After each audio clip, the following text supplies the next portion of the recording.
Hey there, I'm Lorelei. I'm a registered dietitian nutritionist, and today I wanted to talk a little bit about losing weight loss, my thoughts and feelings about it as a dietitian and how they are shifting.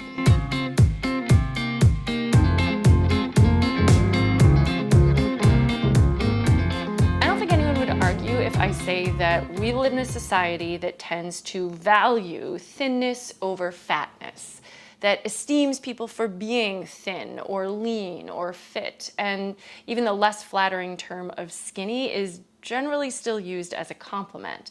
Whereas on the other hand, being overweight or obese or fat is seen somehow by society, although yes, views are changing, but generally still seen by society as being shameful or bad or wrong. Preference for smaller sized bodies isn't innate, it's learned, and it really is a current trend. There are some societies that see fatter or larger bodies as being more beautiful than thin ones. And there definitely have been periods of time where having a little extra weight on your body was considered as a sign of health or wealth or status or success. But my experience as a dietitian is that today, more people are looking to shrink their bodies. And as a dietitian, I find that I'm often expected to validate this point of view, to agree that yes, thinner is better, thinner is healthier, thinner is where we want to go, and also to promise people that they too can be thin if they just start doing the right things, presuming that anyone in a larger body has up until now been doing the wrong things. Never mind that someone in a smaller body might also be doing some of the same wrong things. Somehow, if it doesn't make you bigger, it's okay. And the rationale behind this reasoning is that it is healthier to be thin. It is okay to judge people for their appearance if it is couched in concern for their health. It's okay to expect someone to go on a diet, change their size, lose weight, if what is at stake is the health of the nation or the cost of the overall healthcare system. But is weight really that big of a deal from a health perspective? And is what we are doing to try to solve the problem of obesity making things better, or is it actually making things worse? I have to confess that for a lot of my life, I've actually believed a lot of what I've just spoken about, that thinner is somehow better, that if we eat the right way, we're going to somehow end up in perfect bodies.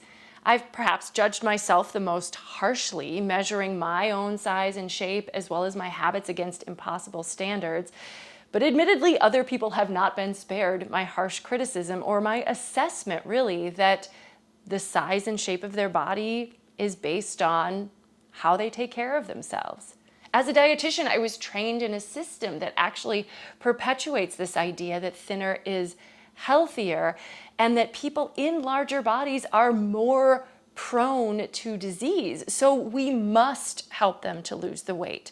And no wonder, there are actually countless studies that correlate body size to diseases. And there are other studies that show that when people lose weight, some of the markers of disease actually shift for the better. But there are other things that some of these studies don't show. For example, direct causation between the size of a body and the health state. Also, there are a lot of studies additionally that show that most people, the vast majority, like in the 90% range, most people who lose weight actually gain it back, sometimes plus some. So even if we were to assume that there was a benefit to being in a smaller body, if you lose weight but then gain it back, that benefit is no longer there. So is there a health benefit to asking someone to lose weight? Attempts at weight loss through dieting are the biggest predictor for the development of eating disorders. And even with all of that aside, we're just not all meant to be in the same size body, genetically speaking. People in all times have been of all different sizes. So our fat stigma and thin bias actually is doing a lot of harm to a lot of people. So what is a dietitian to do when someone comes to me believing that their health and happiness lies in losing weight? Right now, I feel like I'm in a little bit of a quandary. I know that 1 pound of fat equals 3,500 calories, so that theoretically, if you can cut or burn an extra 500 calories a day, you can lose a pound a week. However, I've also learned that bodies run on biology, not on math.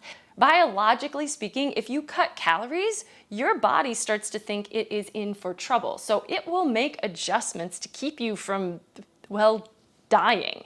Your body's actually capable of reducing its metabolism by triaging non-vital functions. This can include things like taking care of your hair or your skin or your nails. Weight loss may still occur if your energy intake is low enough, but there's almost always a cost. A hungry body is a stressed body. And if in the name of weight loss you decide to ignore your hunger cues, your brain will probably not be able to stop thinking about food until you start feeding your body again, consistently, regularly, and sufficiently. And once a diet is stopped, if your metabolism has dropped, it doesn't take as many calories as you were eating before to put the weight back on. So many people fail to keep the weight off.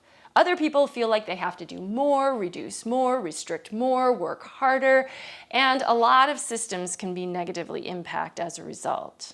And yet, the elusive dream of living in a smaller body is not rare. We see it glorified all over social media by influencers who maybe have nothing better to do than go to the gym, count calories, and inspire their followers. So, am I just left to break the hearts of potential clients who seek out a dietitian in hopes of beating the odds? Sometimes I want to set someone up for success, to see if I can use my knowledge and training to budge that number on the scale. But at the same time, I'm haunted by my belief that there's a high probability that any weight lost will come back along with a sense of failure. I really don't want to be the agent of someone's despair, or much less the healthcare professional whose advice triggers a lifelong struggle with disordered eating. My current job involves working with individuals with eating disorders, which is no doubt shifting my perspective. But as I try to let go of my weight-centric mindset that's been ingrained in me my whole entire life, I'm aware that not everybody is going to be able to do so. Unfortunately, we don't live in a world that's ready to accept body diversity just yet.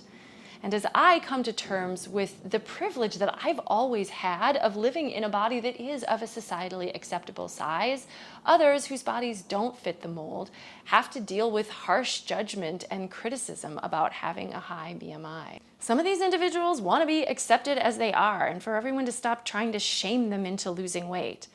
Others want to try to shift their body to fit the societal standard. And that's okay too.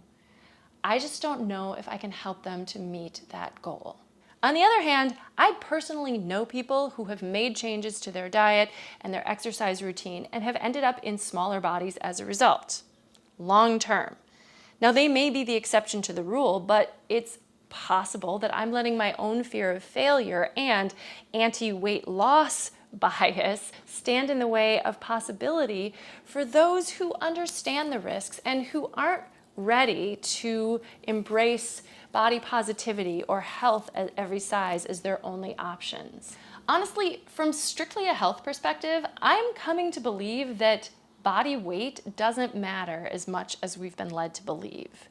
Health is a complex interplay of physical, mental, and social factors, and reducing it to a number on a scale overlooks the rich tapestry of individual experiences and circumstances. Thanks, ChatGPT, for that somewhat lofty perspective on the subject. But health is not the only reason that someone may want to lose weight, and that is also okay. I want to empower my clients to make choices that honor their unique bodies and prioritize their overall well-being. I long to encourage them to let go of the pursuit of size or a number and instead focus on nourishing themselves, cultivating a positive relationship with food, and finding joy in movement. This is the message I wish to send when I speak to people about how nutrition can enhance their lives. But I often find I lack the words when what they really want to hear from me is what they should or shouldn't be eating for breakfast. And perhaps that's why I'm sharing these words with you now. My goal at Nutrition with Lorelei has always been to help people fall in love with healthy eating, to take a non-restrictive approach to nutrition that enhances life, that makes us feel good, that is joyful, fun, and free without a diet mentality. If that's something that you're interested in, if that's a perspective that you'd like to share with me, please subscribe to my channel. You can also find me on Instagram, and I do offer a bi-weekly newsletter. It's an email newsletter, and if you'd like to sign up for that, just go ahead and check the link in the description below. You'll also get a free PDF that tells you about how you can get your vitamins and minerals from foods. Did any of this message resonate with you? Do you know anyone who could benefit from hearing these words? Please let me know in the comments below if you have any thoughts or feelings. Do you agree? Do you disagree? And share this video as well. Give it a thumbs up if you liked it. As always, I hope you'll subscribe to my channel. I have lots of videos where we have fun with food, a little nutrition comedy as it were, along with some education that hopefully is life enhancing. Take care. Thanks so much. Bye-bye.